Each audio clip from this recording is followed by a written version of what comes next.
Did you want to okay? Assalamu alaikum. Assalamu alaikum. Come join us. Assalamu alaikum, everyone.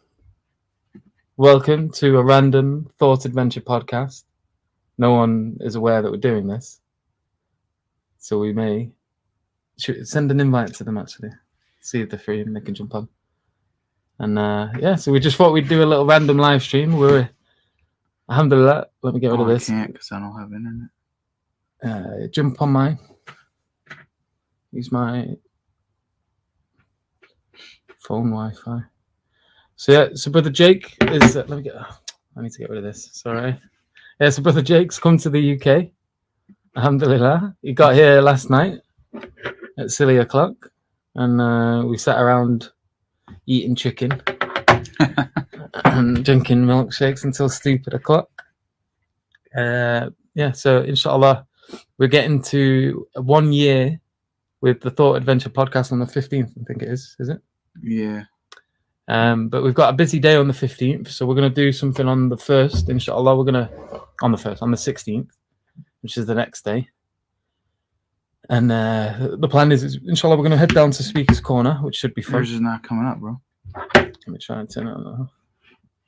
Or I could just bloody send it to them. Yeah, but see if you could do it anyway, because I want to tweet it out. Tweet out the link. Oh, yeah. There we go. Try again. Okay, let's see. So the plan is we're going to go to Speaker's Corner on the 16th. We're going to try and get Brother Sharif to come up. We were trying to get Abdulrahman up as well. Yeah, but he's slacking. But he's sold us out. Yeah, I got it. It's connected. Thanks, bro. So it might just be me, Jake, and Sharif, and then some other du'at. Inshallah. And so what we want to do, hopefully as well, is we want to try and get to 10k before then, because what are we on at the moment? I think we're on 9.77. 77. Alhamdulillah, it's gone up a little bit. Yeah, what are you guys doing? Get us to 10k. Come on, share the videos. Let's do it. Inshallah. So we just thought we'd do a little random live stream now and see if we can get to 10k. So there's going to be some recording here, so we're not going to be able to do it for too long. If we don't get to 10k next week, we're not doing a live stream. So we have to strong arm these guys. What are you guys doing? Let me share it to on Twitter. There's our group chat.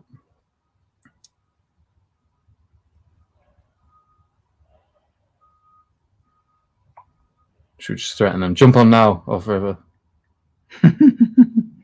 Hold your peace. Sharif might be at work.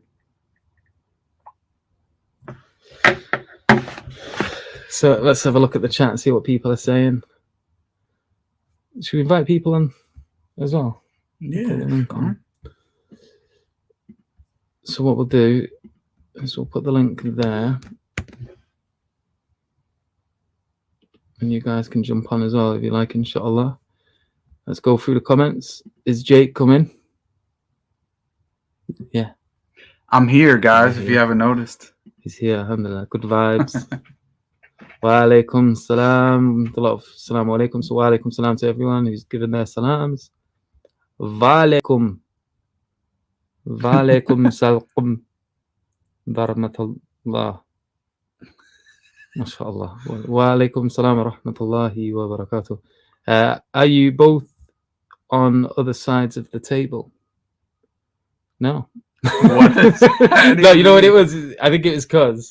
Oh, because in the beginning? So when I was doing that, it maybe they thought it was like two different cameras. Yeah. Or something. They were on the same side of the table. Well, I just got your notification, even though I haven't turned on the bell icon. Brap, go YouTube. Throw in our. Wait a sec. Why is the notifications not turned on? I know. What are you doing, I know JSK? You're grassing yourself up. Can we turn the notifications on? Hit the bell and press all, And whenever Thought Adventure does a live stream, inshallah, you'll get a notification. Vandalists always coming through with the who's winning. Have you noticed that? Every time comes on and writes who's winning, even though it's not a debate. Well, it's his thing now. He's got to sort of maintain it. If he ever stops, exactly, then it'll just be weird. So yeah, you've got to keep that up from now on, inshallah. Glad to see Jake is in the UK. Alhamdulillah. When is your next stream? Yeah, so when you guys get us to 10K. That's it, yeah. To get us to 10K. Get us to 10K. Share the stream, share the channel. If you don't, there won't be a next stream, guys. Yeah. I'm sorry to tell you. But there was going to be one last Sunday, but like I've not been able to jump on just because I've been a bit hectic with my moving. Yeah. Abdulrahman was ill. And Sharif wasn't feeling well, and I was just busy. He was busy too, getting ready for here, coming to London. Yeah, so everything's been a bit hectic, which is why we've not done one yet. And we've got a long list of things we intend to do. There was a brother I was talking to who was asking us to do one on abstract object and Allah's aseity and the relation between Allah and abstract object. That might be an interesting one. Yeah. I think Dr. Saf actually wrote a paper on that, so it might be good to bring him on for that. Yeah, that might be cool. Yeah. And maybe we should make an announcement. We already did on Twitter, but we're having Josh Rasmussen come on. Oh no, bro. We've just done a teaser. No, we've not said it explicitly. He's coming on. I know he is, but we were just teasing people. We did the let me see how he posted it, because I told him to just put he posted Rasmussen, no context. No Context Rasmussen. Did he not post it like that? Because I'm gonna go absolutely mental if he didn't. Well, anyway, I just maybe ruined it.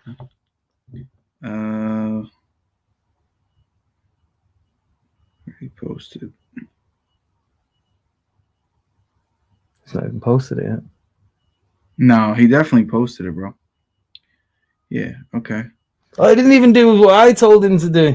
He posted it like this. That works. Yeah, but then there's nothing. There's no. Yeah, but come on. Yeah, dude, people know what's going on. But he was supposed to say, no context, Rasmussen, and then just post that, and then let people guess. All right. Well, too bad. Well, yeah. So, so we got something planned with Rasmussen, inshallah, as well. When's that for? In a few months. I think because he's busy. It's next month, I believe. It's in February. Is it that early? I believe so. Let me check. Because I think I remember it being like we had to book months and months in advance. Nah, bro. I think it's actually in. Let's see. Yeah, February 24th. Okay, it's not too far away. Yeah, month and a half. Yeah, pretty close. So that's on the table, which should be a really good conversation. What's the topic with him? Good question, bro. I think it's going to be a wide variety of stuff. Yeah, there's a lot we could talk to him about, so it should be good, inshallah. Yeah. I mean, we've got like just a huge list of things, of topics we want to cover at some point. So there's, inshallah, keep your eyes out for the. You usually get that little thumbnail when we booked it. So you'll notice it when we know we upload it. So early and unexpected. Yeah, we got up early. We went because we've got breakfast at the hotel. So we went and had the breakfast, and now we're just sort of waiting in here because we're going to do some recording today. For Sapiens, and we're just sort of waiting on the brothers to arrive. So we've got a bit of time to kill. So we thought, why not? Let's try to get to 10K. So if you've not subscribed already, please subscribe. If you've not shared, please share, and make sure to turn on your notifications and hit the bell and turn them all on. Tea and crumpets. We had 0% tea and 0% crumpets. Not yet. Glory, Metaphysician United. Where's your Muslim metaphysician hat? It's in my suitcase, actually. I haven't even emptied my suitcase. come to Jakarta, Indonesia. That would be nice. Yeah, inshallah. Because I was just talking about doing like a Muslim travelers show where like we go backpacking or something and show people how to travel and do backpacking, like on a shoestring or on a budget. I thought that'd make a really cool series. And then I was telling him about this other idea I had, where I don't know if any of you have seen it, but there's a TV show called The Island with Bear Grylls, where he just throws a bunch of people on an island, and they've got to try to survive. And I was talking how good of an idea it would be to just get like a collection of the Dua or the Dawa guys, and to just throw them on some island somewhere, and they've got to try to live there for like a month, and like they've got to fend for themselves and hunt their own food and build shelter and find water and just sort of survive on a desert island somewhere. I thought that'd be really cool. Maybe Jakarta might have a couple of desert islands we can jump on, inshallah. Wa alaikum salam wa rahmatullah. None of your beeswax. No, I'm joking. He's Sweden. Sweden, yeah. Jake, would you try taking on those? Those jokers. No, I ain't worse than Tom. Come to Australia. Jake, bro, where's your hat? Guys, I'm still wearing a hat and it's red. I mean, it's as if I got a ponytail or something with no hat on. All of a sudden, they don't know how to act. I did put the link out for people to jump on the stream. Did you? I think I did. Maybe you should pin it. I can't. I need to be on the YouTube channel to be able to pin. Oh, I'm not on the stream. Yeah, I can do it. Yeah, I'm not, what do you call it? Speaker's Corner will be interesting. It will be, inshallah. I've got my GoPro next week, guys. Yeah, the 16th. Taps coming through. Inshallah. Yeah, usually as well, if you go on YouTube and you search Speaker's Corner and you pull up the live, so if you go on the filter, you can just have live. There's usually like 2 or 3 people walking around Speaker's Corner with live cameras. So if you jump on that as well on the 16th, you might just get like a quick peek of us there busting about. Welcome, Jake. There's another person asking about your hat. Wa alaikum salam. Jake, how you doing? Good, alhamdulillah. How you doing? How was your flight? It's good, man. Good, alhamdulillah. Any trouble at No, checking it was good, man. Nice and smooth, alhamdulillah. Share and subscribe. That's exactly what you want to do. I am already subscribed, and share it, mashallah. Noenam fam. Nice name. Somebody said Jake without the hat is like Batman without the cape. Which Abdulrahman? What do you mean? Which? How many Abdulrahmans are on Thought Adventure Podcast? There's one Abdulrahman. There's only one. Right, guys? Yeah, it's not letting me pin the link either. But how many debates did Jake have since arriving in the UK? 0. You gave me a bit of grief about being from Manchester yesterday. Yeah. We nearly got into an argument then. But other than that, alhamdulillah, not any. No. I think the brothers of EF Dawah will come with you guys to speak. Yeah, inshallah. Inshallah. Inshallah. We did actually hop on the EF Dawah stream. Yeah, that was really awkward. Last night. Very briefly, we were just like... and then we got off because the chicken was arrived. Assalamu alaikum. Can you hear us? Assalamu alaikum. I can hear you, yes. Wa alaikum salam, brothers. Hey, Jake, great to see you. What are we talking about? I have no idea. Is there a topic? We're trying to get to 10K. We're just bored. Yeah, we're absolutely. Yeah. Get to 10K. Great to see you. You flew out to... Where did you fly out of? Newark. Jake? Newark. Okay. How was the weather there when you flew out? Because I saw you posted a very snowy white picture when you were leaving. Yeah, that was like the day before. So we just had 6 inches of snow a couple days ago. Yeah. Wow. Yeah, we've just got, pretty cold. We've got 6 inches of rain over in this part of the world. Yeah, we had the Sadat on a call last night, and he's in Canada, and he is minus 18 out there. Oh, subhanAllah. Yeah, that's like Alaska weather, man. Honestly, I mean, 18 centigrade. Yeah. I mean, this is like seriously cold. Yeah, I don't think I've been complaining about how cold it is here. I don't feel really minus. This isn't cold, man. This is summer compared to what they're having. Yeah, this is nothing, man. So I'm surprised, Jake. You don't have jet lag yet, or did you just stay up all night? No, we stayed up pretty late, but then went to sleep. Yeah, we got up, had breakfast, and we went back to the room at about 2 a.m. Yeah, and fair enough. And then we were up about half 8-ish. What's the time difference between where you are and where you are now? 5 hours. 5. Okay, so I guess you just got your meal times, just 5 hours difference. That's all. Yeah, yeah, it's fine. That's okay. That's fair enough. But, so what's on your mind? What's on the agenda for today? What are you planning? So, I think Adnan's going to be doing some recording for the Sapiens because we've got a learning platform coming out. Mm-hmm. So we're just going to sort of like shadow Hamza and watch how he does it because it's just going to be me, Jake, and then the cameraman moving forward for the next couple of weeks. And so we've got to record his courses for problems with the Trinity, and then we're going to do mine as well. So we're just going to be sort of seeing how they do it, and then just sort of mimicking that and getting everything prepared for the learning platform for Sapiens Institute, inshallah. So wow, fantastic. Well, I wish you all the best, and I think I'm looking forward to the courses, of course. Yeah, it's an amazing initiative. I think this collaboration is, I think, really where the Dawah needs to go. I mean, in terms of, but also East-West. I think one of the things we're doing with the Dawah East team is actually we're trying to build some relationships out to the Far East as well, which largely is being ignored by us, mostly because of lack of English. But these courses, I think, could reach out to those regions as well. Yeah, the plan is hopefully to get them sort of translated into all the languages, which would be absolutely awesome. So we're just trying to expand on that, but slowly get there eventually, bit by bit. Inshallah, we'll go get there.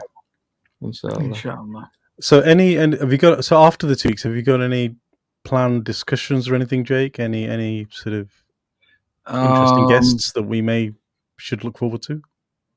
Not right now, although we did just announce, although I didn't know I missed it. Okay. I didn't know I wasn't supposed to. We're going to have Josh Rasmussen coming on tap. He's a Christian philosopher, but he mainly specializes in contingency arguments and, sort of philosophy of religion, discussing with atheists. So he's a pretty big name, and we're looking forward to having him on next month, inshallah, on tap.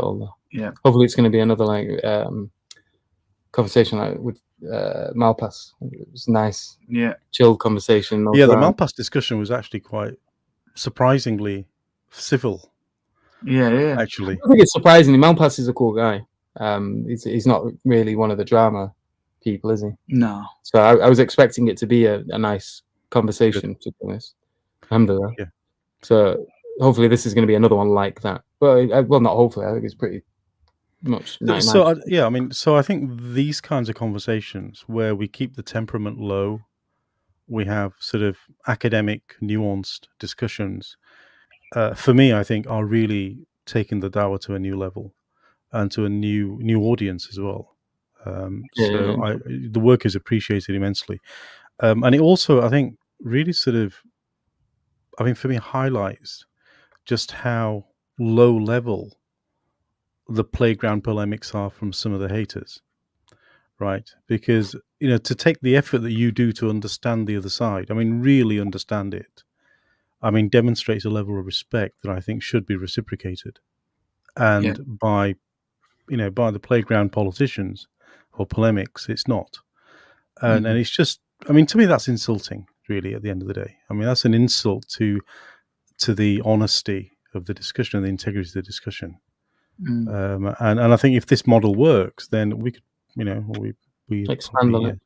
Expand on it, absolutely. Inshallah. Well, that's the hope. That's the whole point with the Thought Adventure podcast as well. We wanted to have like a particular kind of way of doing these discussions, and we tried a couple, maybe with the wrong characters, and the conversations went well, I think, but it was I'm much more preferring these conversations with the likes of like Malpass, and I think the Rasmussen one's going to be a good one as well.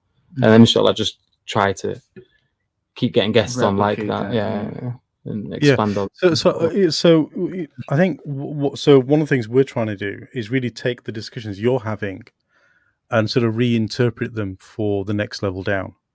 And that's really the goal. So to make sure we have almost like this sort of waterfall effect of where you really have the real high level academic discussions, then we sort of reinterpret them for the next level down, break apart some of the vocabulary, some of the language, some of the theory, and then represent it. And we're finding a lot of our audience, with Dawahwise in particular, is appreciating that sort of double click.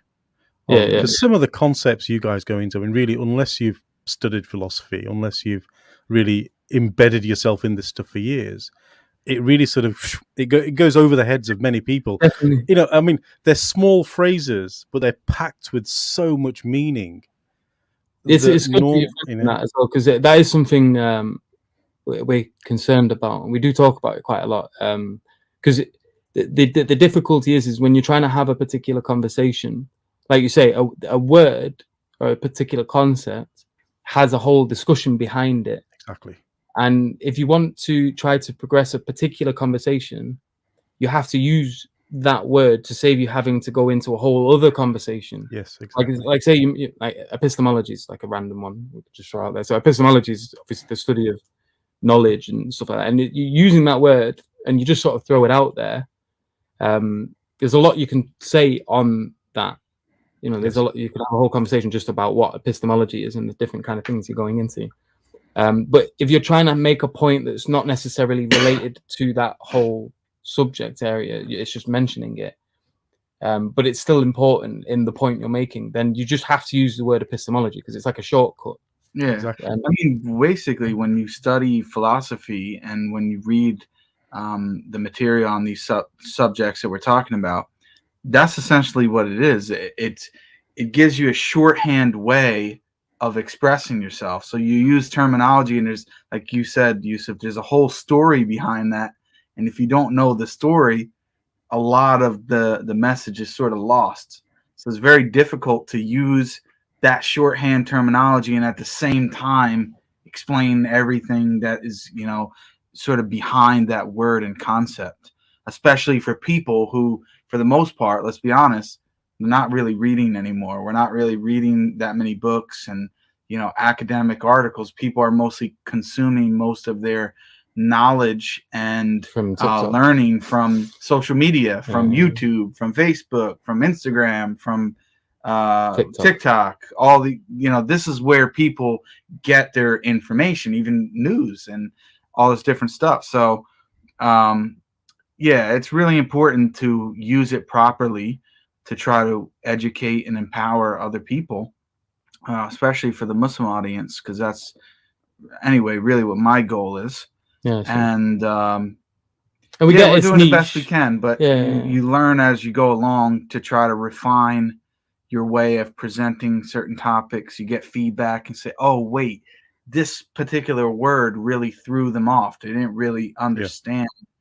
You see, so it's sort of trial and error. The only thing I could really say as well is just to have patience with it if you're watching it, and because some people, they get a bit disheartened when they hear a lot of language that they're not really familiar with, and they're like, I don't know what that means. I don't know what that means. Yeah. And they just sort of give up. But the thing is that we went through that same process. Like my whole first year in uni was just banging my head against the wall because I'm having to, like, I've heard this word like a million times, and I still don't really know if I understand it. Like if someone was to ask me to define it, could I do that? You know, and it's just a case of just pushing through. And the more you become exposed to that language, the more you start to understand the context of it and how it fits in, and, you know, what's being communicated when you said it. And it's important because when you start getting into certain conversations and they get a bit more abstract, you need to be able to use these words to save time. Because otherwise it just derails the conversation. Like if we have to explain what epistemology is or what ontology is or blah, blah, blah, blah, every time we say that word, then we're never going to really have the conversation that we're trying to have. Yeah, no, absolutely. And, you know, I think the fundamental sort of, I guess, challenge here is to have a connected conversation that's still meaningful without losing the audience. And that is a talent. I mean, that is a real talent. And I think, Jake, I think certainly from your earlier discussions, I think more recent ones, I think your conversations are certainly more comprehensible, let me say. Because I think earlier on, I think I would sort of say it was more jargon, less comprehension.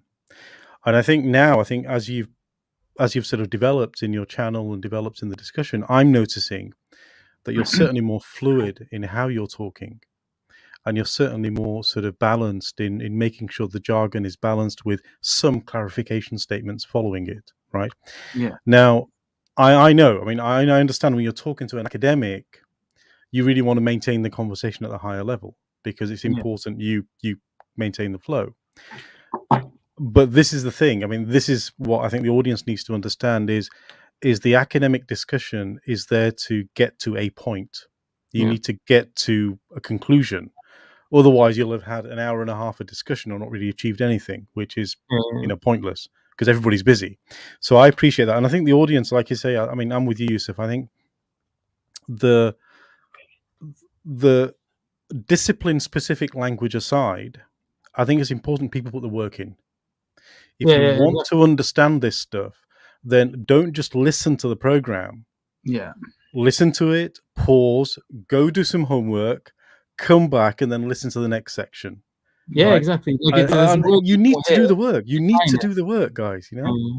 Because what I had to do, I had a little notebook, and I'm not big on taking notes, but if there's words that kept popping up that I didn't understand, I get them defined and then just write them at the back of this notebook. Yes. And then if the word kept popping up, you just open it and you just check it.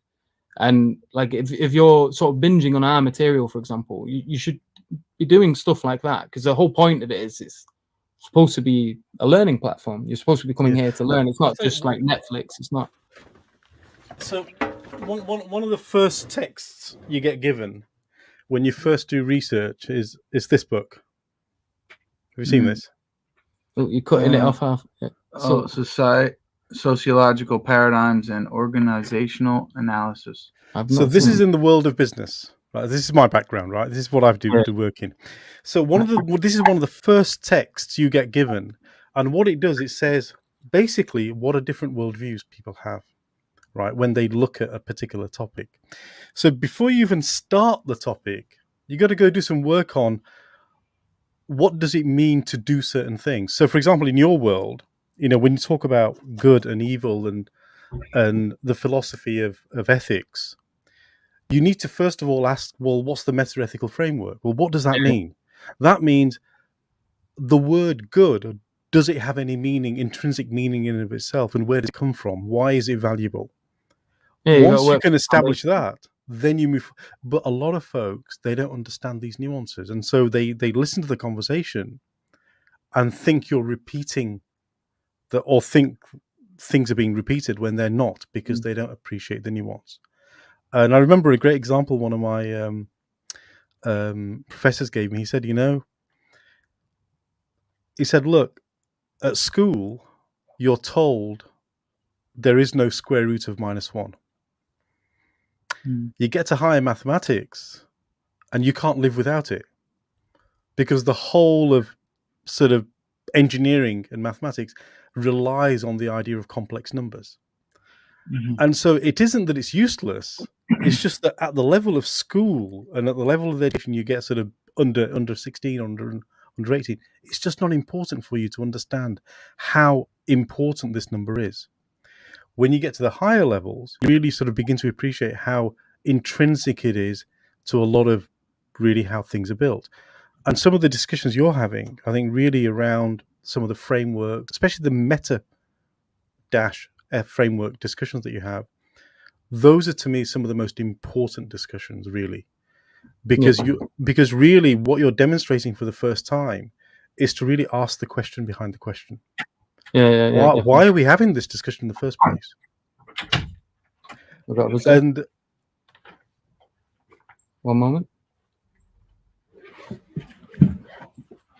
No. You sure that's Rose? You didn't. Suit 318? No. Yeah. 318. Yeah. Hey, breakfast arrived. Did you order something, or maybe they ordered something to get it? Maybe, let me check. We've got coffees that have arrived, but we didn't order anything. Yeah, no, but it's honey. Oh, it is? Yeah, okay, grab it, Yeah. Thank you. Thank you very much. He probably just ordered it early. Thank No, you. he's not even here, and he's not told us. Alhamdulillah. So breakfast arrived. Well done. It's, I think it's just coffees. Coffee. Let me ring him. But yeah, no, definitely. Sorry, that was a bit of a curveball. No, it's okay. So what I was really getting onto was this idea of, I know a lot of the folks that come on a call who, especially the atheists that come on, they come on with a very pragmatic view of some really fundamental concepts, and then really don't understand that they need to justify them. And I think this word justify is completely misunderstood by them. They really don't get what it means to justify some of their views. Well, it's natural, it's intuitive. Okay, but that's not good enough, guys. I had that problem with Hamza the other day, because there was a brother. He came on and he kept saying, if God is, if Allah is real, Azawajal, then wouldn't Islam be the biggest religion? And I was like, well, why? Why would it be? He's like, well, it's obvious. And then he just kept sort of like reiterating the conclusion. I was like, no, you're just sort of, I'm asking you why. Like, what are the reasons for you thinking that it's obvious? Exactly. I don't think it's obvious. I don't, like, for me, truth isn't dependent upon how many people are following it. Exactly. There could be one person in the world believing it. And just because there's only one person, it doesn't follow from that it's not true. Well, truth is truth, whether there's no people. I mean, if it's objective truth, then whether we exist or don't exist, that truth is truth. And people don't get that. And to me, I think I find that quite funny actually when I listen to them, because usually they come on really gung ho, blah blah blah. I have this, and then you sort of slowly sort of take them down to sort of, but what are your foundational justifications for doing this? And it's like, well, it's natural, isn't it? Yeah. No, but that's not good enough, guys. So I think those discussions to me have been very enlightening in terms of how, what's the word? How shaky the so-called foundations of this atheist logic is. Exactly. Yeah. And it's very important because, and some people, even some Muslims, don't understand when listening to me discuss with atheists or argue with them, is you have to start off with their sort of epistemological assumptions, right? Yes. These different things that we're talking about, whether it be scientism or their approach to knowledge in general, right? Because if they have a totally different way of looking at these things, you can't really get anywhere about discussing God or Islam, the Quran. You got to start like with baby steps at the very basic to say, look, okay, you're coming at it from this angle, and you're right, Brother Muhammad. They always come in very strong and like, matter of fact, as if whatever they're saying is just sort of gospel, so to speak. And which is incredibly ironic. Yeah. Which not, right? And so you got to knock them down a peg and say, listen, buddy, you think that you're like on this magnificent palace with a great foundation, but really your entire foundation is built upon sand. Yes. And I always give this analogy because that's my experience with atheists.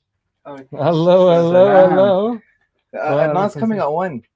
One? Okay. Yeah. Are you live? Yeah, we're live. We just did doing a random live stream. Can join us. Who is it? Muhammad's from Delaware. Assalamu alaikum, Hamza. You're on Thought Adventure Podcast. Assalamu alaikum, brother. Wa alaikum assalam wa rahmatullahi wa barakatuh. So, have you guys paid your rent for using our office for this one? No. I'm only joking. Assalamu alaikum, brothers and sisters. You guys carry on. I'm going to have my coffee and stuff. No problem. Enjoy it. Yeah, it's right there, brother. Say again? I got your coffee. You got? Oh, yeah, I'll have a coffee. Sleeping. Do you want some coffee? No, I'm good. You sure? Yeah. There's some next door. No, I don't drink coffee. Really? Yeah. He's a weird one. Oh, you need to. I know. I said that too. Oh my God. You know, so the analogy I often think of when I watch these guys is they turn up to a football match with a tennis racket, right? And they think because it's a ball game, they seem to think that whatever kit they've brought along is good enough for the game they're going into. Yeah, bringing a knife to a gun show. Well, I didn't want to use that, but let's use the example. So they turn up to a football match with a tennis racket, saying, "Well, it's a ball game, right? What's the issue?" And do you understand? So the goal here is, first of all, you got to tell them, yes, it's a ball game, but let's understand. Do you understand the concept of ball first of all? Because the ball we're talking about is different to the ball you're talking about. Yeah, it's funny how all these things sort of interlink. Because I was having this conversation with someone the other day. And I was talking about, like for example, if two people were using the word atom, but you've got someone from like ancient Greece, and then you've got like a modern scientist, and they're both using this word atom, and they're debating and arguing with each other and saying what you can do and what you can't do with the atom. And but they're not using the word in the same way. Like atom for the ancient Greeks. Well, what I was just telling you about. I was just telling you about that earlier. And what was I saying? Atom. Yeah. So for the ancient Greeks, the atom was that which was indivisible. Yes. Like they were talking about like the most fundamental particle. Like, yes. Yeah. Whereas today, that's not what it means. We know, like, because the atom has been divided, split. Yes. We know that because of nuclear weapons, etc. Yes. So the word is the same, but it has a different definition. And so if you're not having the conversation about, well, what do you mean when you use this word exactly? What do you mean when you say atom? If you forget that, which is the most important bit, and just have a debate with each other about blah, blah, blah, blah, blah, you're not even talking about the same thing. Absolutely right. And so there may not actually be a disagreement with certain things. You just think you are, because you're just making this assumption the other person means the same thing when they use this word. So like and this happens a lot when you're talking to atheists, especially when they come from like a Western background and they have like maybe a Christian history of some sorts. They are constantly thinking of this, about, the sky daddy sort of typical image you see on the roofs of churches. Yes. That kind of God. And when as Muslims, we don't believe that. We don't believe in this sort of typical old grey beard man in the sky sort of thing. So this is where the fundamental conversation comes in. Like, you clarify what you mean by the words you're using. What is your foundation for things? How do you see the world? Try to find a middle ground. This is what you brothers were doing when having a conversation with Aaron Ra. It was just trying to establish a common ground so that you're having the same conversation. So you know that you're discussing the same thing and you're not just talking over each other. And the odds. I often use the analogy of it's like asking the goldfish, does he know what water is? Right? Yeah, because you're born into this thing. And I'm talking about this sort of secular Western sort of post-Enlightenment atheistic framework. And you just imbibe it, you just absorb it, and you don't even realize you're living in it. Right? And then somebody comes to you and says, so what are your core beliefs? And it's like, what do you mean core beliefs? This is just what reality is. Yeah. And it's like they're in this goldfish bowl, they're born into this sort of water, and they don't realize water is water, and there's actually another world out there where there is no water, and actually things can exist in this thing. And locked in the bubble. Yeah, exactly. And so I think that conversation needs to be had with a number of the people that come on the program. But I think a number of our sort of audience need to also appreciate that those discussions are very important on the street as well. When you come across individuals, it's important to ask them, so what do you mean when we say the word, for example, simple words like God, worship, prophet? What does it mean by message? What does it mean by revelation? Because even these simple words actually have different meanings depending on where they come from and the baggage they're bringing to the discussion. Yeah, definitely. And inshallah, fantastic. Like, bringing it back to what we were talking about with our channel as well. So when we have these conversations and they might go over people's heads, we probably should do it a bit more as well, to be honest, where we break down certain parts. So we try to do reviews. Yes. It might even be worth not just doing reviews of the whole video, but of a particular part where there's a particular thing being said. Right. We can just break that down and spend, I don't know, 10, 20 minutes talking about a particular element or section of a conversation. So I did actually I remember the discussion with Jordan Peterson, where he said something, and I was going to ask you actually, Yusuf, about it, because he mentioned some very bizarre concepts all in one paragraph that had completely no relationship to each other, and I think he was just babbling at that point, to be honest with you. He might not. No, I think he was, but where has it gone?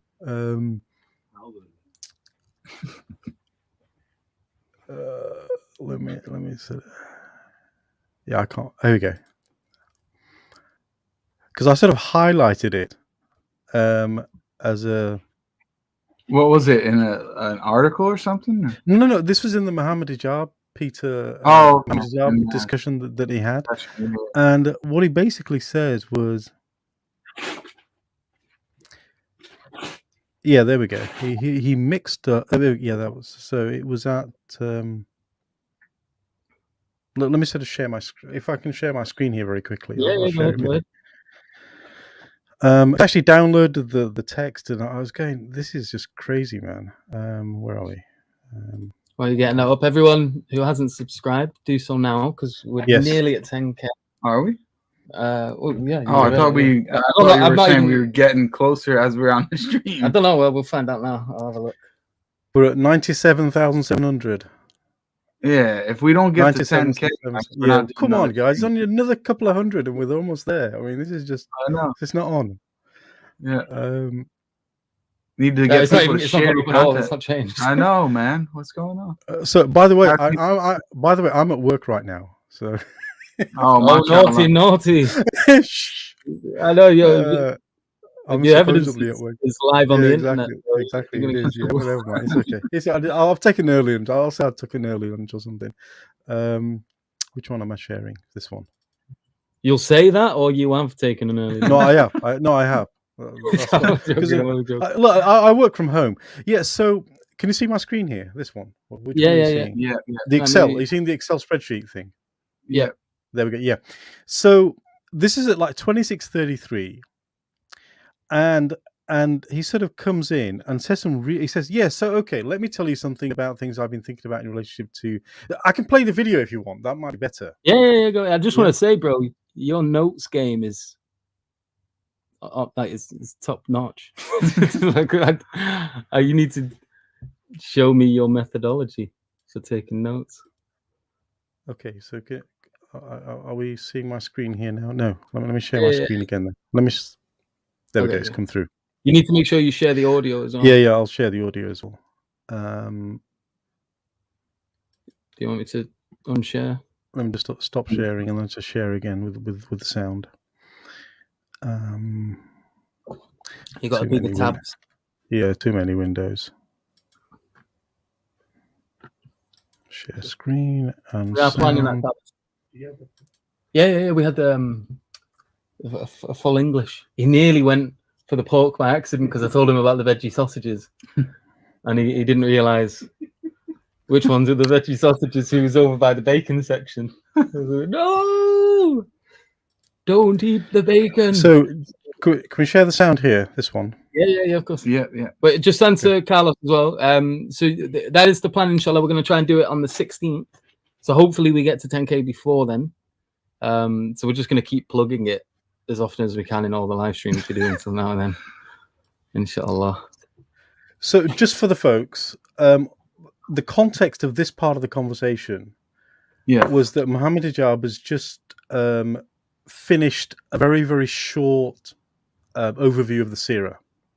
So remember in the conversation, he gave a very quick overview of why Muhammad is the prophet, the trials and tribulations that he went through, and they briefly discuss Isaiah 42:11, and then he sort of basically said, well, Jordan Peterson then comes in and says, well, that's another point, but let me try and talk a little bit about why I believe what I believe. So this is the piece where he talks about this. Okay, let me Let me know if you can hear this. So let me tell you about some things I've been thinking about. Yeah. Eye contact. Whoa. Damn ads, man. A lot of eye contact. In relation to that. Well, you know that Nietzsche announced the death of God in the late 1800s, and you know what the consequences of that have been, at least to some degree. And of course, Dostoevsky was talking about exactly the same things at pretty much exactly the same time. But the philosopher of religion, Mircea Eliade, in his historical investigations, indicated that the death of God is something that has happened to many cultures in many places over many times. It's not a unique event in, let's say, Western history. And his explanation for that, at least in part, was that as there's a movement towards unification under a monotheistic umbrella, let's say, which is perhaps a precondition for the union of diverse people, one of the consequences of that is that central unifying value becomes so abstracted because it has to cover such a multiplicity. It becomes so abstracted that it becomes sufficiently, it flies away. And so he called that Deus abscondus, if I remember correctly, is that the idea of the spirit just flies away because it no longer has an attachment to the world. And one of the ways that Christianity solved that, if you think about it from a psychological perspective, was by insisting upon the presence of God in a kenotic form, right, in an emptied form, in a partially emptied form, in the person of Christ, in a particular place and a particular time. And it's a variant of the prophetic idea, although taken to its absolute extreme. The prophetic idea is that there are people who are marked out in history, marked out by God, by their relationship with what's highest in some spectacular manner.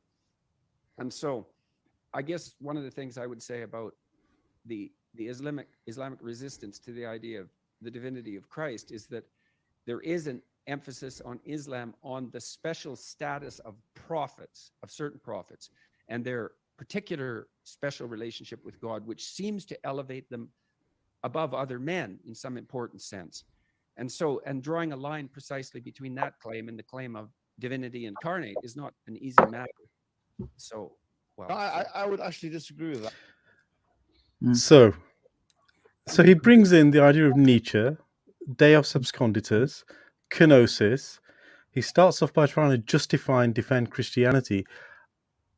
What do you think he was trying to say here? What was he actually trying to say here? So he opened up with talking about how like a multiplicity of information because of this sort of he mentioned multiculturalism or something at one point, didn't he? Like, so you got like a collection of people from different places with different beliefs, and that sort of confuses or muddles the picture to some degree, and that's what sort of motivates the death of God, and which is why it's happened plenty of times, because there's been plenty of times when multiple cultures have sort of met in some sort of mixing pot. I'm guessing in like metropolitan areas or like large cities throughout history.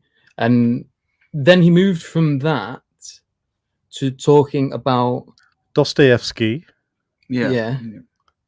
And I don't see Dostoevsky and Eliade. I don't see the relationship there. Eliade.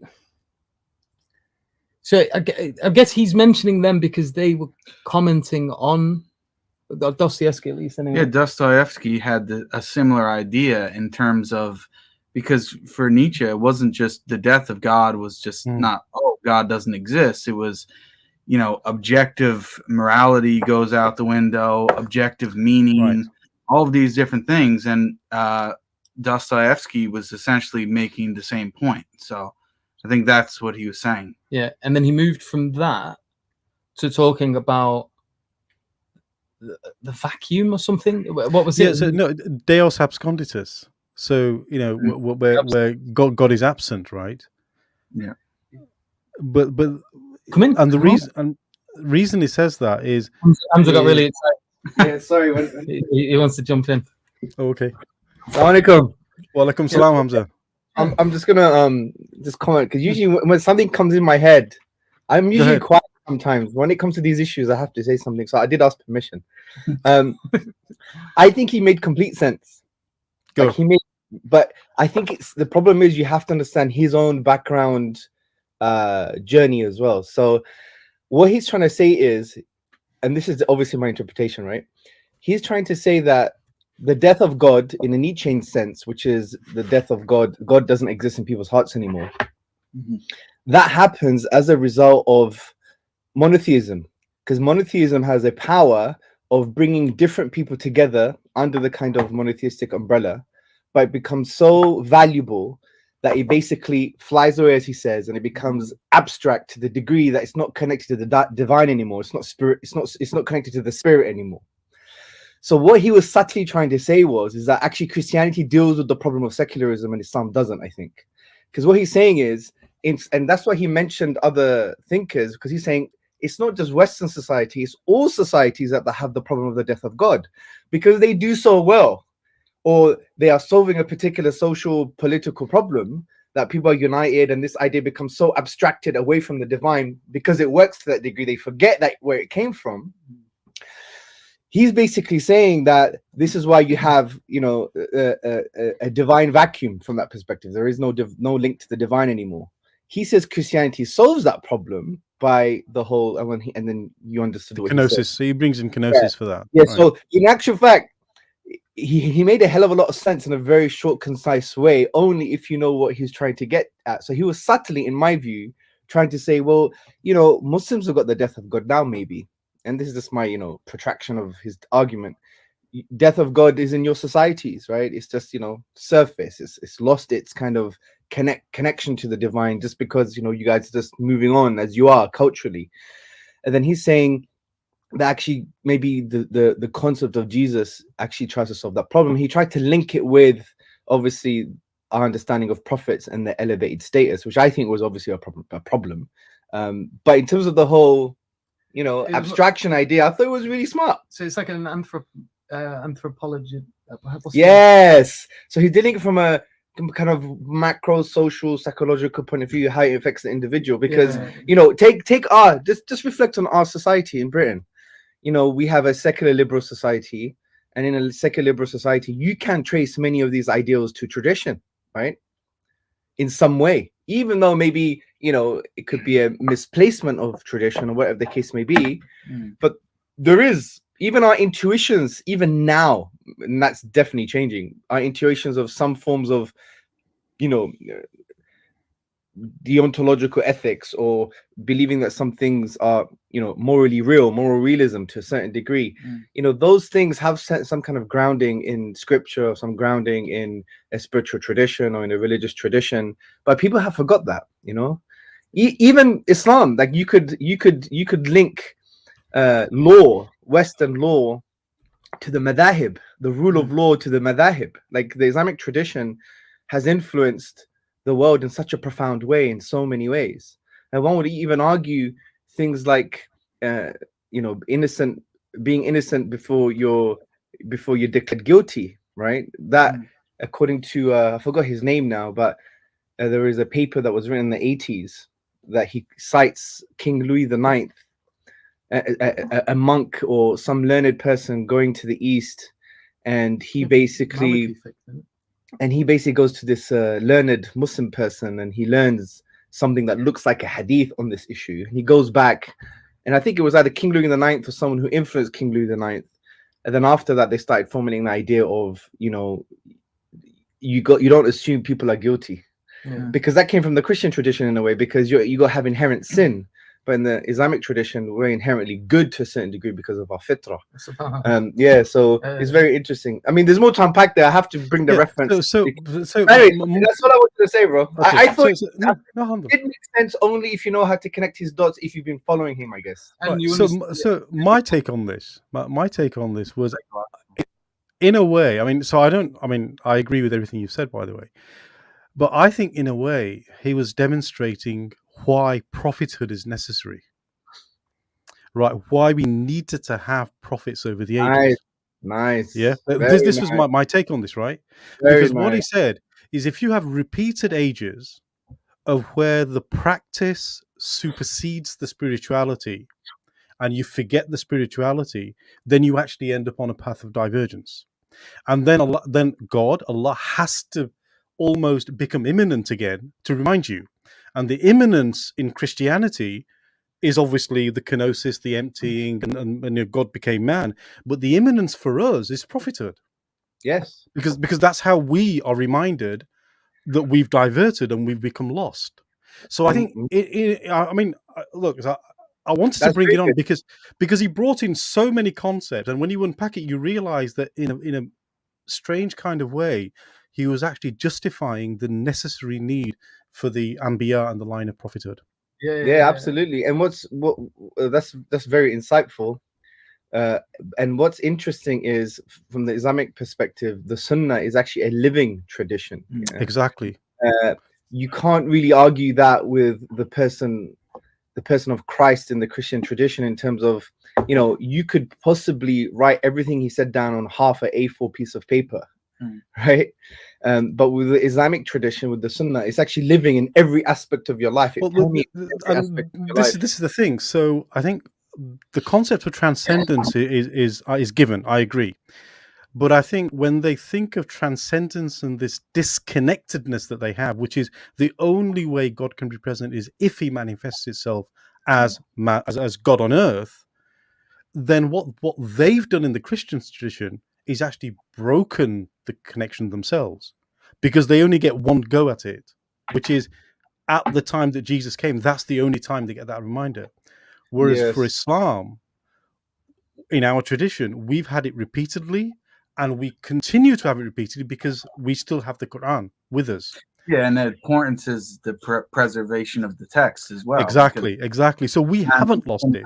Been preserved, whereas theirs hasn't, and so that's the other issue. But from a psychological perspective, if you think about, just bring it down to a Jordan Peterson from a psychological perspective, there is no really following the Sunnah of Isa alayhi salam, of Jesus. Of course, exactly. So it's not embedded in your social structure, it's not embedded in your psyche.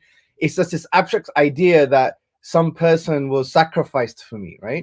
Which hence Deus absconditus. For him, hence Deus absconditus. Yeah, which you would even argue that is not a manifestation of maximal love, because in the Christian and Islamic tradition, we believe in the maximal perfection of the divine. And maximal love is not basically, sin is so bad that it basically besmirches the relation between the divine and his creature that he created to be weak, and he can't forgive him at all unless he does this. So forgiveness is not based on the relation between man and God, but basically, God has to deal with something else, has to have some kind of blood sacrifice outside of that relationship, which is not maximal love. But the point I want to say here is about the psychological perspective. When it comes to the Sunnah of the Prophet ﷺ and following him, that is actually a way of filling that void, that spiritual void. Absolutely right. Because Allah says in the Quran to the Prophet ﷺ, say, if you love Allah, then follow me, meaning follow Muhammad ﷺ, and Allah will love you and forgive your sins. So just following the Prophet ﷺ is actually a means to divine love and to divine forgiveness. And that following is what? Because Iman is your heart, your tongue, what you say, how you relate to yourself, how you relate to others, how you relate to Allah subhanahu wa ta'ala. It's your state of being. Your state of being changes. By an abstract belief that someone got sacrificed like 2,000 years ago, it's not the same from a psychological perspective. So Jordan should be looking into the right place, which is following the Prophet sallallahu alaihi wasallam. But I'm off. I didn't want to. That was great. Thank you. Jazakallah. Thank you for joining. Allah bless you. You're very articulate. I've never heard you before, I think. But I'm really impressed the way you articulate yourself. And Allah preserve you and your family. Assalamu alaikum wa rahmatullah. Also interesting because like this idea of following the Sunnah of the Prophet Muhammad sallallahu alaihi wasallam, you can't do that with Isa alayhi salam in Christianity because they've made him God. Exactly. And there's this whole issue with like the inherited sin. So we are like so far apart from what Isa alayhi salam is in the Christian tradition that like the whole idea itself makes it impossible to follow the Sunnah of the Prophet Isa alayhi salam. You can't, because he, according to them, is God, and we are. So But this goes back to the Nietzschean / Dostoevskian paradigm, which is the death of God is a consequence of that particular theological stance in their tradition, right? And I think for us now in the sort of the contemporary world, everywhere that particular philosophy has embedded itself as part of the secular liberal sort of ideology, the consequence is a forgetfulness of God. Yeah. And one of the consequences is then atheism, right? And it's almost like this is the symptom before you get to the disease. The symptom is you must have this disconnected belief of God. Then you arrive at this conclusion, which is atheism, and then you arrive at this conclusion of nihilism, which is what you're interested in, you know? Yeah, because John Peterson... What was that? That was a loud truck. Because John Peterson has made mention of this with his commentary about the path that the Jews took in previously. And when you read the Old Testament, he talks about like the most critical of the Jews is the Old Testament. Like, and you see this sort of recurring pattern where they go through a struggle and they suffer greatly at the hands of oppressors and things like that, and they become spiritual, and they turn back to their God. They're sent prophets, and they begin to follow the prophets. You know, for example, with Musa alayhi salam, they have the whole issue with Fir'aun and the problems that occur there. And the prophet comes. They correct themselves as a people. Obviously, it's a bumpy ride. They still struggle. Like you've got the issue with the calf and things like that, the golden calf. But they get themselves back on track. The people themselves become more spiritual, and as a result of that, they're blessed, and their path increases, and they end up in a position of power, of high status, of wealth, and you know they're in a good position. But then what happens is they lose that connection again. And they become lost. They become more worldly, dunya focused, and they lose that spirituality element of their religion. And God has to then send them another prophet and to remind them, listen, you've gone astray. You've been blessed, and you've been given this position of power, and you've become comfortable, and the blessings have become neutral. And it's the example I always give of, you know, like aftershave. You smell the aftershave on someone. And it's subhanAllah, it's beautiful. I need that oud. What oud is that? Tell me what oud. And then you go and you get it, and you put it on, and it's like. Yeah, so aftershave is different to oud, by the way, brother. No, I know. I'm joking. I'm just between the two. You know what I mean? It's the smellies. We'll call them the smellies. Yeah, exactly. Yeah. You've got your nice smellies, and for the first couple of weeks, they smell really good, and it's intense. And then until you get used to it, and that's it. So then after a certain amount of time, it's like you start thinking, is there something up with my aftershave? Has it gotten old? Like I can't smell it. So you overcompensate and you spray more on, and then other people comment like, why have you put so much aftershave on? Which what are you on about? I can't even smell it. Can't even smell it anymore. Yeah, exactly. It becomes neutral, it becomes normal. So you're saying Jordan Peterson actually entered on this? He's mentioned in what context? In what context though did he talk I can't remember. Okay. It was. I think it was talking about sort of being critical of the Jewish people or something. It might have been. This was a while ago. I heard it. Right. Yeah. It was probably on a conversation about anti-Semitism or something, and someone was, and he mentioned. I hope it's him. From memory, it is. I might have a false memory here. Someone mentioned it anyway, but they said that. The most critical of the Jews was the Old Testament. Yes, well, it is. If you read it, it is, because they're repeatedly punished, and because they're the chosen people, and for decades and centuries, they've got exactly, and so they're dealt with accordingly every time that they do that. Exactly, and God humbles them again, and then they go back on track, and then they go through this secular motion of humbling themselves, establishing the connection with Allah subhanahu wa ta'ala, and then when they get into sort of the good understanding again. They cease to notice their blessings, and it becomes sort of expected by them, like this is ours, like it's a right for them to have these, rather than something that they should be grateful for. The gratitude dissolves, and you see that even today in modern society with all the blessings. Like, bro, we're talking instantly over some magical device. Exactly. Which is Yeah. Mad laptop. We were connected wirelessly. Arthur C. Clarke. You mean Arthur C. Clarke style? Yeah. Yeah, we got. I came in this room. We turned on that light switch, and bam! Yeah. Like we didn't have to spend hours trying to get a fire going or out. Like, yeah, exactly. Yeah. Or maybe you did. I don't know. Maybe you did. I don't know. I mean, I don't know where you are. No, but again, so to go back, the reason I brought this up was this is an example where somebody who's obviously well-read, well-educated, packs into a couple of sentences some really deep concepts that now has just taken us 30 minutes to unpack. And he can't help but do that. Well, this is important. Exactly. He's just going with the flow. He's just like, he's having a nice conversation and he's just engaged with the person, and he's got an understanding of this person's education level. Is exactly. Like, he's getting the vibe that this is the kind of way he can speak to this person, and he should be able to follow it. And so he just says it. And like, if you just stop in that and have to, in the conversation, break up every word that he's used and do what we've just done, he wouldn't have been able to have had the conversation that they did have. Yeah. And that would have ruined the flow of the topic. Absolutely, exactly. And this is where the viewers need to be patient when they're watching these kind of things and understand that if you want to get this, you're going to have to put the legwork in. You're going to have to pause it. You're going to have to define things. And, you're going to have to do a bit of extra work.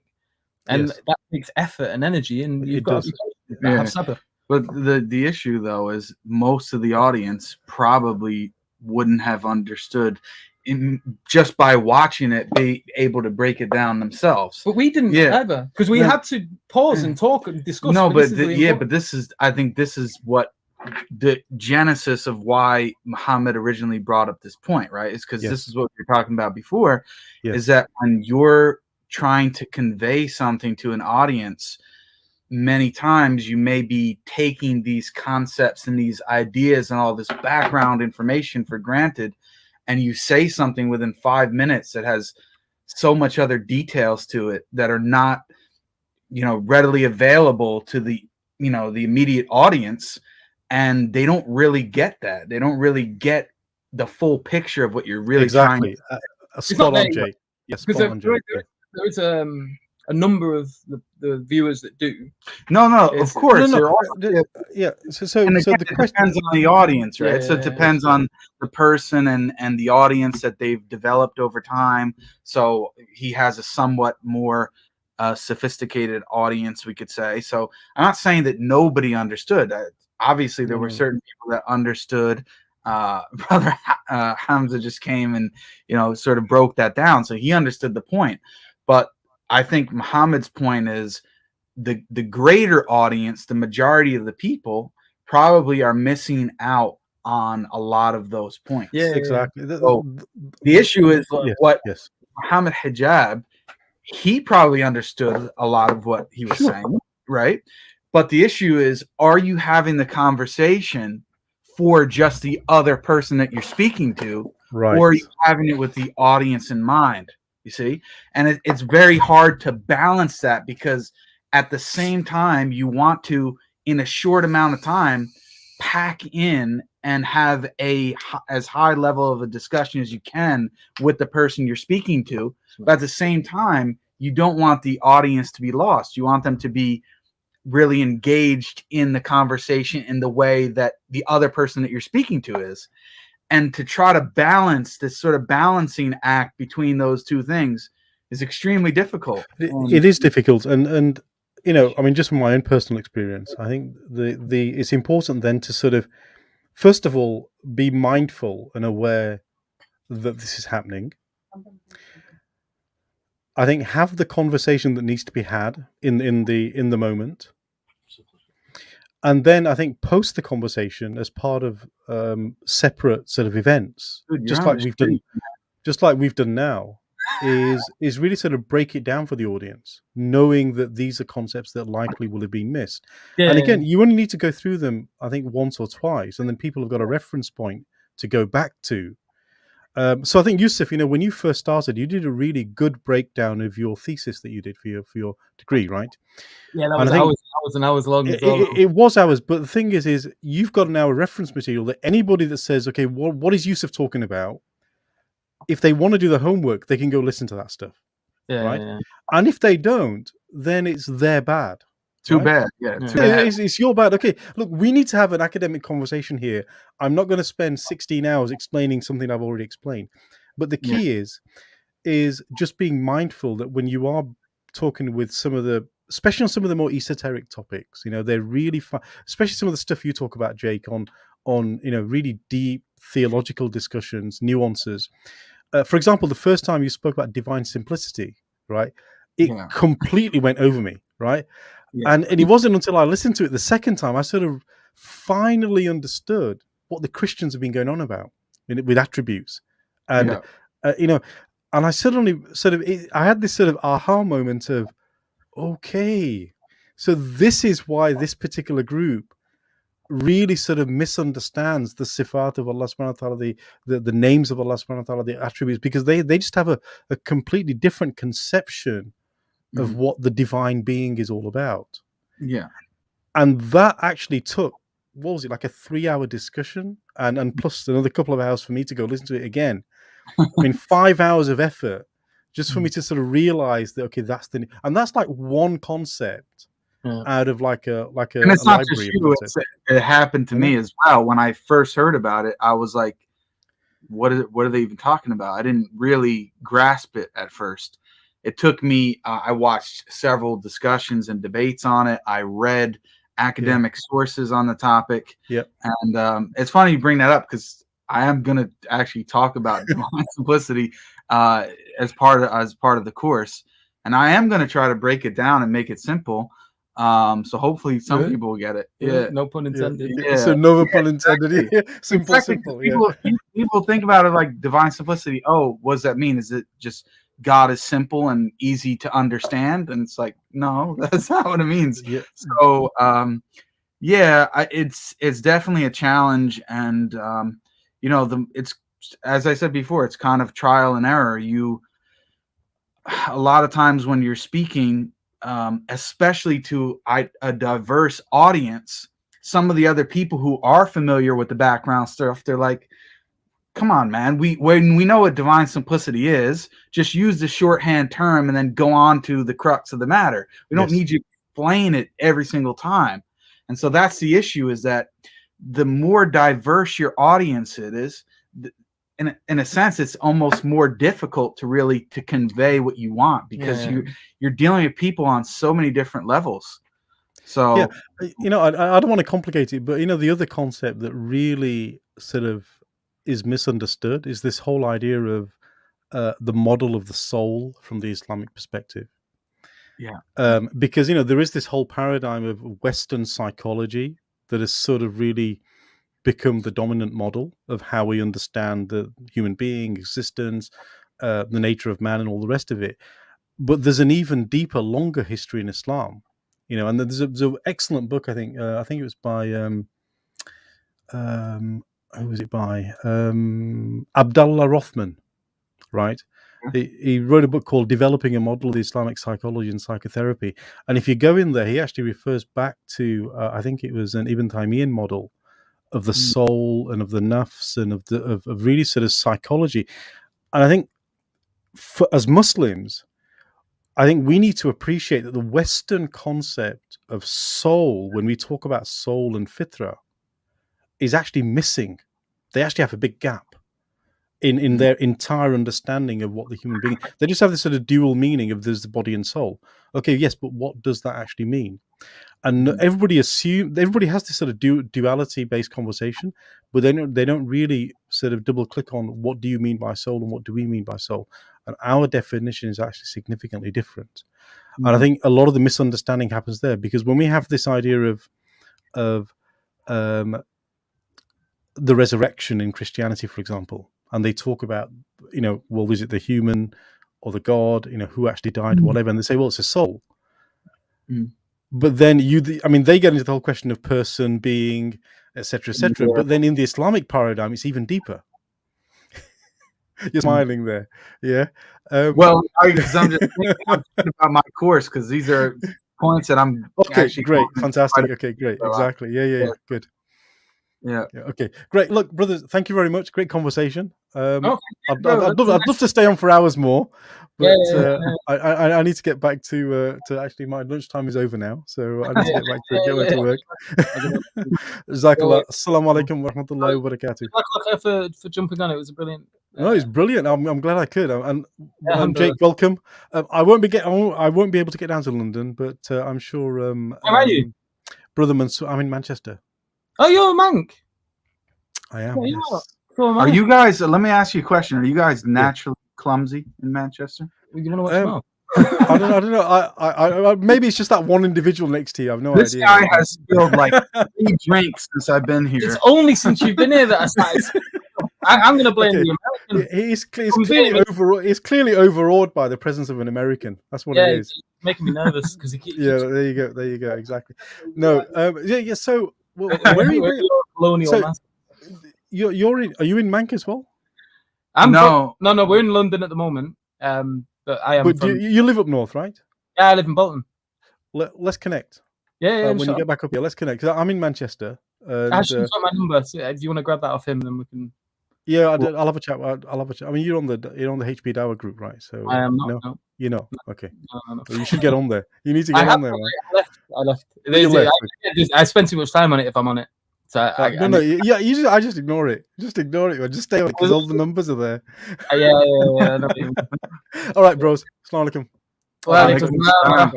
That was a nice little surprise. That was a good contribution. Yeah, he's a good brother. MashaAllah. So yeah, 151 of you. I'm guessing there's a portion of you that are not subscribed. So if you're not, please do subscribe now. Click the notification button. Jake's gonna angrily look at the subscriber count. Oh, it went up slightly. We're at 9.78, so it's gone up by 0.01. Yeah. So not too far, I guess. But yeah, inshallah, we're hoping to get to 10K before the 16th, which will be one day after our 1 year anniversary of Thought Adventure, which would be absolutely awesome. Let's see if Abdulrahman make dua for Sharif as well, because he's a bit ill at the moment. May Allah grant him shafa. But Abdulrahman says maybe he could join in a bit. I think it's been a bit. Yeah, it's been a bit. He said that about not coming. He said that at 10:30, so it's been about an hour. Yeah. So we'll all collectively shout at him for not coming to London. Mm-hmm. You read the comments for a sec. Yeah, you're seeing what's going on here. I think Brother Carlos tagged me. Yeah, he asked you. Where was it? There. Oh, okay.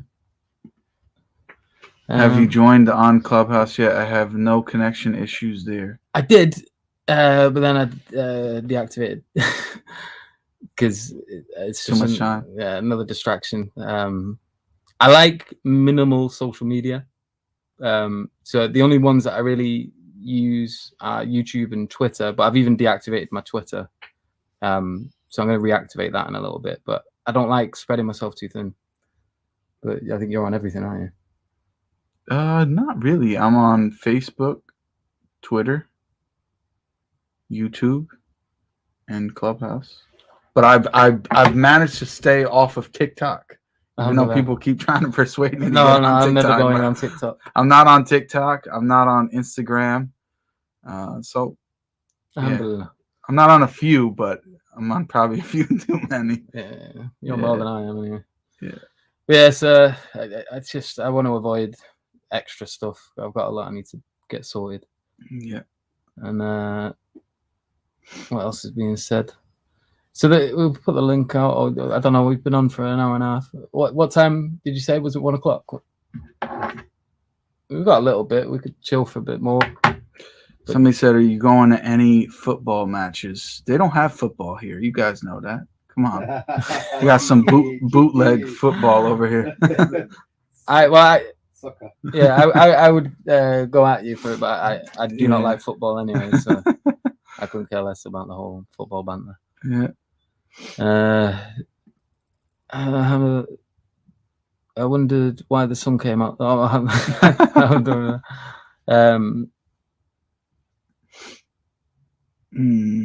Some other conversations about what's going on there. Yeah. TikTok has huge pull. What does that mean? that's what I hear. I mean, getting a lot of viewers and stuff. Yeah. Hamza always advocates for it. Yeah, but I just don't like it at all. Me, TikTok is like. I had a little look at it. Like it, man. I know they do, but that we already said now before. That's not equivalent to whether or not something's right to do or good to follow. But no, for me, it's just like I was on it for a little bit, and it just stroked me as like hyper degenerate. So I was like, no. And it's really there's a lot of madness going on there. No jet lag. No. He's a monster. He's a machine. He looked proper like bushy-tailed as well this morning, wide-eyed. Yeah. Like he hadn't been on a bloody 50-hour flight. Jake likes American rugby. No, we're at the Sapiens office, which is right next door to the IERA office. So same but different. TikTok has way too much misinformation. I think everything has way too much misinformation. Yeah, it's constantly fighting against the wave of nonsense. Aren't you tired after a long? Same question. No. He's good, ready to roll. Yeah. What's being said? You're both going to Speaker's Corner, yeah, inshallah, and hopefully Brother Sharif is going to be feeling a little bit better by then as well. And we're going to try to get him up to join us. We were trying to get Abdulrahman to join us too, but I'm not 100% sure that's going to happen, which is a shame because it would have been so nice to have done a nice little live stream with all four of us in the same room. That would have been really cool. Qadar of Allah. Episode suggestion: names and attributes of Allah subhanahu wa ta'ala, less philosophical and more layman-y. Like Hamza did a seminar once titled Born to Worship. I believe it's most powerful for Dawn? Dawa? Maybe I don't know. Yeah, we could do stuff like that. There's the thing is that there are things like that already available. And we're focusing on a particular sort of thing. We don't want to sort of reinvent the wheel when there's already a lot of material like that. You probably want to get that type of thing from sheikhs, or if you Google it, you're going to come across that kind of stuff. And we don't want to spread ourselves thin trying to just do everything. We've got a certain thing that we aim at. Although it would be beneficial, it's going to be much more beneficial if it comes from someone who's, that's their niche, we'll say. I don't know what you think. Yeah. But yeah, there's, like I say, lots of stuff. Just search for some ulama. They've done courses on that, so inshallah you'll find benefit in that. How are you finding the UK to be, Jake? Good. Superior. Yeah. Oh, I wouldn't go that far, bro. What do you mean? I don't know, man. We'll see. I gotta spend more time. You sounded a bit nervous when you said that then. No. Well, yeah. Well, we'll see. We'll see how he likes it. We're gonna show him around London. We've got a beautiful view of the industrial estate across the road. Yeah. From my window. Yeah. They put him on the ground floor. Yeah. And the elevator's working now. And he got the ground floor. I'm on the 5th floor, and the elevator wasn't working, and I had to carry all my bags up to the top. It was effort. I got in on the wrong side of the car when I first got here. Oh yeah, that was funny. That was bad because he's American, and they drive on the other side of the road. Fun fact: do you know why we drive on the left side of the road? Apparently, this might be complete misinformation. But apparently it's because we when we used to ride horses, you would have to, if you were going down the road and you needed to fight, your sword hand or your jousting hand was your right hand, so you needed to be on the left side so that you could attack the person on the other side of the road. And then you guys just like to do things backwards, so you thought, well, let's do it the other way because we hate the UK. We were your that's right, your colonial masters. That's right. So they were like, screw these guys. We're going to do things how they don't do it. Let us know if when. Yeah. Hopefully, inshallah, we're going to go on the 16th. Yeah, next Sunday, guys. TikTok is pure garbage. Rap. I agree. Well done. Give that man a badge. Yeah, I hear you on social media thing. I avoid most platforms, even Facebook. Yeah, I've deleted my Facebook. Yeah, well, that's the thing. I have an addictive personality. So when I go on to certain things, especially with social media, I spend way too much time on it. And so I need to sort of minimize my triggers and just avoid extra things to spend more time on. Just, may Allah bless him as well. He likes TikTok as well. Yeah. May Allah bless him. Oh, the brothers that do engage in it, may Allah make them successful in it. But I'm avoiding that like the plague. Favorite metal bands? I never listened to metal. I used to way back in the day. Never. And I don't even want to. I was a rapper. I was never into metal. Oh yeah. You're gonna spit some bars. There we go. Special moment. No, straight in the UK. He's gonna get straight into the grime. We'll say some poetry. Oh, if you want, we could just sing some Viking poetry together. I don't know Viking poetry. I'll teach you something. We'll roam around. Yeah. Saying it. It's pretty cool. Where can we follow your social media? Twitter. Your best place is Twitter. At the Muslim Metaphysician. If you just search the Muslim Metaphysician, he's going to pop up. Yeah. Although that is an extremely difficult word to spell for a lot of people. Yeah, so, no. We probably work on changing it at some point. The Muslim Meta P. Meta P is nice and. The Meta Muslim. There we go. That's a good one. Suggestions in the chat, guys, for new name for the Muslim Metaphysician that's easier to spell. Yeah, if you just type in, I believe it's @M Metaphysician. Actually, meta, that's not good. The Meta Muslim. Yeah, because meta means after. No, does it not before? Before, yeah. Before, sorry.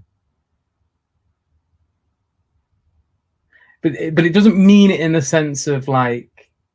It means it more in terms of foundationally, doesn't it? It doesn't mean. Yeah, no, but in colloquial Greek, meta means after. Yeah, it means after. Yeah, it means after, not before. It's after. All right, so. Yeah. So metaphysics was after his book Physics. Yeah, because it was he literally wrote that after he wrote the book on physics. But the funny thing is, metaphysics now means something completely foundational. Yeah, no. Literal Greek meta means after. Okay, so calling him after Muslim was a bit illogical concerning. So Okay. So yeah, because where they got the name metaphysics was actually somebody who compiled Aristotle's works in the compilation that he put it in. Obviously, Aristotle has a work called the Physics, and then he had a different section of writings, and that literally, in terms of chronological order in the book, came after his work on the Physics. And so people then just got that title being called metaphysics because it literally came after the work Physics in that compilation that this I forget the guy's name actually that compiled Aristotle's works. So it wasn't even from Aristotle. Didn't even name it that. It's funny how it changed as well, isn't it? Yeah. And then basically what happened was subject matter that was related to that just then all of a sudden got called metaphysics. Yeah. But really the name had nothing to do with the original content. You know, it's just, yeah. I mean, it's funny. I've had conversations with people who didn't know that. Like, I had, especially atheists. I had this guy on Clubhouse tell me, metaphysics. What did he say was like? Trying to remember exactly what he said. It was I don't know. It'll come to me. That comment gave me a headache just reading it, let alone. Oh yeah. I'm not even going to pull it up. Jake, will you be meeting up with the rest of the brothers? Mohammed Hijab, Hamza support. Hamza's over there. Hamza's been in the video. What are you doing? I think he's just coming. Inshallah, Mohammed Hijab should be coming. Support, is he feeling any better? I think I got in touch with him. He's feeling a bit better, but it smashed him up. He told me he was. I'll have to give him a call. In the process of healing. But he's negative now. Alhamdulillah. Yeah. Okay, yeah. So we're here for 2 weeks anyway. So inshallah, yeah, we should be. Okay, now I remember. Yeah, the guy said that metaphysics is a meta-analysis of physics. This is what the guy told me. I'm like, bro, it has nothing to do with that. Where did you get it from? You know, people just make stuff up. So I had to explain it to him. How do you join Sapiens? You go follow us on social media. How do you join? What do you mean? How do you join? I'm guessing. Subscribe to the channel. You have to do a dance around the fire. Yeah, you've got to do. So if you want to be initiated, we take you to. We can't tell them on the internet. That's a secret, bro. No. The secret is how we get there. But what we do, we blindfold you. We take you to a room that's in an undisclosed location, and then you've got to like run this course that's filled. You've got to like jump through flaming hoops, like dive over like bottomless pits, fight snakes and wolves, you know, all that kind of stuff. And if you get to the end, or just walk down the high street in Bolton. Or just walk. Low blow. Or just walk down the high street in Bolton. He said, but and then if you manage to survive either that treacherous course or the walk down Bolton, then you become initiated to the Sapiens gang. Well, hijab will be waiting at the end. Yeah. Oh yeah, and he's got his boxing gloves on, so you got to have like survive 5 rounds with him in a boxing ring. So inshallah. But alternatively, you could just subscribe to the channel, Sapiens Institute. And you can follow us on social media, which if you just search Sapiens Institute in any of them, it should pop up. Let them know about Lighthouse, bro. And I feel like we don't put that out there enough. I do always mention it, pretty much. I just haven't at the moment. But yeah, Lighthouse Project. So the Lighthouse Project is something we're doing. There's someone that is suffering from doubts or is interested in Islam. It's a free service. So if you go to sapiensinstitute.org/lighthouse, you can book a one-to-one meeting that's private. It's also for mentoring future leaders and activists. So if you're looking at getting into being a leader or a activist or some type within the Muslim community, we can help mentor you on that and give you advice and tips and work through things with you. So we've had sheikhs use the service. We've had people that just want to do dawah. We've had people that have been suffering from doubts, ex-Muslims, non-Muslims. It's just an opportunity for you to have a nice one-to-one conversation with one of the mentors. Brother Jake's one of the mentors. I'm one of the mentors. Hamza's one of the mentors. We've also got Brother Fahad, Taslim, Dr. Uthman, Latif. Abdulrahman is a mentor as well. Mm-hmm. And we've got another brother called Malik, who's just joined recently. And I think that's every one of us. Imran Hussein was, he's had to take a little break, so he's not at the moment, but he's inshallah at some point in the future going to jump on as well. So you can have little nice 1-hour conversations with us, and it's a service you can use like as often as you need it. But if you do book, just book once. Pet peeve, turn up if you do book, because it's rather annoying when you book an appointment and don't show up. Obviously, if you've got legitimate reasons, then we can't complain about that. But some people just if you book an appointment, little tips: set an appointment in your calendar on your phone. Set reminders the day before, an hour before, and keep an eye in your junk mail in case our emails are getting sent to your junk mail. Add the Lighthouse email to your contacts list. It's at lighthouse@sapiensinstitute.org. If you add it to your contacts list, then inshallah it doesn't get thrown into the junk mail. So just take these little steps and keep an eye on the email inbox, etc.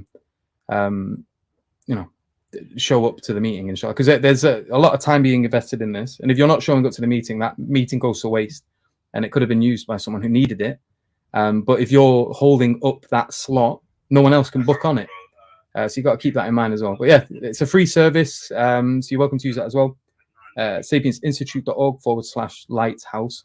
And if you don't need it yourself, but you know someone who does need it, forward it to them. There is one condition, though. Unfortunately, due to legal reasons, we can only deal with people the age of 18 or over. So if you're under the age of 18, unfortunately, at the moment, we can't really hold these one-to-one mentoring sessions with you for safeguarding reasons, that are out of our control. So obviously, it's a bit heartbreaking, but we do apologize about that. But we can mentor members of your family to help have that conversation with you. So, for example, if you've got certain questions and you can't have the meeting yourself because you're under the age of 18, you can get a brother or an uncle or your mother or your father or someone to have the meeting with us, and we can help equip them to have that conversation with you, inshallah, which is a good alternative. So keep that in mind too, and just pass the link to people you think need it, or if there's someone that's interested in Islam and they want to ask questions, we can engage in some dawah with them and have a conversation and talk them through the answers to their questions, etc. So keep that in mind. Check that out. Also, just keep an eye on the website because we do publish a lot on there. So there's a lot of articles being printed on the website, and we're going to be released. When is the learning platform coming out? Hopefully this week. Oh, alhamdulillah. So the learning platform, inshallah, is going to be done this week. Apparently, I thought it was like in a few months or something, but that's a lot sooner than I thought. So there's going to be a whole new learning platform on there. Come talk about it. Come mention it. We've got 166 people you can talk to about the learning platform. You don't look like you want to. No, yeah. I mean, you could do it. No. You're the big man. I'm not the big man. Yeah. You're the boss. You're boss man. You're my boss. Oh, you're my boss. No. Right, so I'm gonna be like literally 10 seconds. All right. Okay, yeah. Assalamu alaikum, brothers and sisters. So we have a learning platform that's coming out, and it's going to be available on the website, inshallah, within the next week. And we are launching with 3 courses. One course is called Awakening the Truth Within, which is an advanced Dawah training course, which is a methodological course. And we have another version of that course in Spanish on the site, and we have our landmark course called No Doubt, 10 effective strategies on how to deal with your and other people's doubts. It's going to be launched with those 3. Then the following week, we're going to have a course hopefully called The Rules of Engagement by Dr. Safruk Chowdhury, which is on munadhara, debates, discussions from the Quran and Sunnah perspective, logical fallacies, logical arguments, so on and so forth. Then we're going to have loads of different courses coming out. So we've got a course called On Being Human, which is based on Dr. Uthman Latif's book on othering and otherization and empathy from a prophetic and Quranic point of view. We also have a course called Divine Perfection, which is on the kind of maximal perfection and love of the divine in Islam and Christianity, which is based on his book that's coming out this month, inshallah. It's actually getting typesetted and edited as we speak, hopefully. And we also have 2 courses from Jake. That's why he's here. He's blessed us with his presence. Alhamdulillah. 2 in-depth courses on atonement, right? No, Trinity and Incarnation. Yes, Trinity and Incarnation. We have an in-depth course by our beloved Boltonian, whatever you call him. I've been there like a year. Oh, right, sorry. A Mancunian. So a course on nihilism. We have hopefully a course called The Divine Reality and Atheism coming out. We have a course on the legacy of Islam from his historical point of view by Adnan Rashid. We have a course on liberalism. We have advanced Dawah training course in Arabic, and I think much more. Oh, and we have a course as well on the Quran and the secular mind. So if an atheist or a secularist reading the Quran, each verse where they hesitate or they think this doesn't make sense, whatever the case may be, there's going to be a course on that, and that's based on the Oxford faculty academic Dr. Shabir Akhtar, and he's actually delivering it for us. Alhamdulillah. Wow. That's great. That's the first time I've actually announced it, to be honest. Oh wow. Yeah. So exclusive on Thought Adventure podcast. Yeah, absolutely. And make dua for him because he was unwell. He's recovering, but he was unwell. He was in a coma, I think, for about 3 months because of COVID. Yeah. He wasn't well at all. But alhamdulillah, he's on the mend. He's had his tests, and just make a lot of dua for him and his family that Allah preserves him, because he's one of the most bravest academics that we have in the West, I think, and he is not really well known. He's known for his books, but when the whole Salman Rushdie affair happened, he basically took on his shoulders. And I remember we had dinner recently, me, Sabur, Saqib Ali, we had dinner with him in Oxford, and he made a really beautiful point. He says, what's the point of being intellectual when you're a coward? And it's the way he just threw it. I was like, whoa. He's written the book, The Quran and the Secular Mind. He's written different papers for other institutes as well, like Yaqeen Institute and Renovatio. He's done. He wrote the book "Be Careful of Muhammad sallallahu alaihi wasallam," which really defends the Islamic position on denigrating the Prophet sallallahu alaihi wasallam. So and other bits and pieces. He's also done, because he knows Greek as well. So he's translated he's translated the Bible, and he's done an analysis. This is part of Routledge, and he's assessed Galatians, I believe, and it's Paul, isn't it? Yeah, and he's assessed it, and he's got his part 1 has come out, and part 2 and 3 is going to come out too, and that's for an academic press called Routledge, I believe. If and you could check on his website. You could Google his name, Dr. Shabir Akhtar. But yeah, so he's a great mind. He's like a proper academic. He supervises PhDs as well and stuff, I think. So yeah, make lots of dua for him. So that's exciting stuff. So yeah, that's coming out, and it's going to be free for everyone. Alhamdulillah. Yeah. Alhamdulillah. So and that's what we want to do. Is the reason we raise funds in Ramadan, mostly it's in Ramadan. We don't really ask outside of Ramadan much, is because we want to provide all of these free services for you in the Ummah in different languages as well. And yeah, make dua for us, and make dua for the brothers who are here for the next 2 weeks, struggling, and not to throw dust in their face, but not many du'at would actually even accept such conditions. Yeah, so that's what I have to say. I don't want to say too much, and just make lots of dua for them and their family, yeah, because they're away from their family, and they are the true heroes. It's easy to write emails and arrange stuff, but the heroes are doing the work in the front line. So may Allah bless every single one of you, and you guys. You too, Alhamdulillah. So yeah, lots of exciting things going on. So follow us on all of the social media: Thought Adventure Podcast, Sapiens Institute. Jake's got his own channel as well, the Muslim Metaphysician. If you start typing the Muslim Meta PH, it should pop up. Yeah. And and you can find him on Twitter, Facebook, Clubhouse, YouTube. You can find me on YouTube, and when I reactivate my Twitter account, and Twitter sometimes. Yeah, sometimes when I've not deactivated it. But yeah, so just make sure you're following us on all of that. Keep your eye out on the Thought Adventure Podcast, because inshallah we're hoping to be by the 16th on 10k, so we can do a 10k special inshallah, and hopefully inshallah have brother Sharif up here with us, and we might just keep telling Abdulrahman off until we can convince him between now and then to come, if it's possible, inshallah, because it'd be great to have him here as well, and have the 4 of us in the presence of each other, because we're scattered at different parts of the globe. So we've never actually met in person before today, or before yesterday when he got here last night, alhamdulillah. But yeah, so I think probably a good place to leave it. Yeah. We'll go, I don't know what we'll do now, maybe get a drink something. But other than that, guys, thank you for joining us. It's been nearly 200. Make sure you guys subscribe. Make sure you guys share this video and our channel. Go on, tell them. Yes, make sure you share the channel, guys. We want to get to 10k. We only got like 300 more. Yeah, less than 300. 220. Yeah, 220. Come on. So let's get it done. Inshallah. Okay, I'm getting angry text messages. But yeah, other than that, guys, Jazakallah khair for joining us today. May Allah bless you all, and we'll see you again soon, inshallah. But until then, barakallahu feek. Assalamu alaikum wa rahmatullahi wa barakatuh. Is it barakallahu feekum?